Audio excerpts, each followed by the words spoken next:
السلام عليكم ورحمة الله وبركاته. أهلا بكم حبايبي في فيديو جديد من مطبخ سهام صبحي. يا رب يكونوا بخير. اللهم صل وسلم وبارك على سيدنا محمد. النهاردة هعمل الفراخ المشوية على الفحم بتتبيلة فوق الوصف، هتعجبكم جدا. لو أول مرة تشوفي قناتي انزلوا الاشتراك وفعل الجرس علشان يوصل لكم كل جديد ولاقيكم في الكومنتات. ما تنسوش في اللايك، ويلا بينا نشوف الطريقة على طول. هنسمي الله. واول حاجه معايا طماطميتين، ومعايا بصلايه كبيره، معايا التوابل بتاعتي شطه وجنزبيل وفلفل اسمر وسماق ربع معلقه صغيره، ومعايا ملح ربع معلقه صغيره من كل حاجه من التوابل دي. معايا فنجان ليمون، ومعايا فنجان من الخل، ومعايا كوبايه زبادي، ومعايا كيس صلصه.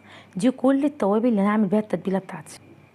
انا اخدت الطماطم والبصلايه ضربتهم كويس في الخلاط مع شويه ميه صغيرين خالص، وبعد كده صفيتهم كويس جدا. دلوقتي هحط الليمون وهحط الخل وهحط كل التوابل بتاعتي. بعد ما قلبت التتبيله بتاعتي كويس، بجيب الفراخ بتاعتي. الفراخ دي انا غسلها كويس جدا بالملح والدقيق والليمون. بجيب بقى الصدر. بجيب بقى الصدور بتاعتي دوت صدر يا جماعه. دي بتبقى جايه اللي هي اسمها كتل، اللي هي قطع البانيه بس القطعه سليمه. بتبقى بالشكل ده، وانا بقطعها من الجنب دوت قبل الاخر كده بشويه صغيره، وبفردها. وهبتدي بقى اجيب كيس كده وهبتدي ادق على القطعه بتاعتي. بفردها لحد ما تبقى بالشكل دوت. اي حته بلاقيها عاليه عنها بديها ضربه تاني خفيفه، لان الفراخ مش هتستحمل معانا. وانزل بيها على التتبيله وهسيبها كده ساعتين 3.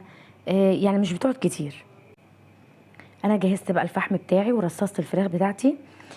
كل جنب بتقلي بيه، بتاخدي من الصوص اللي هو الخلطه التتبيله وتدهني بيه الفراخ بتاعتك. ودي الفراخ بعد ما اتشوت تحفه يا جماعه. يا رب اكون افدتكم، يكون الفيديو عجبكم. مع السلامه.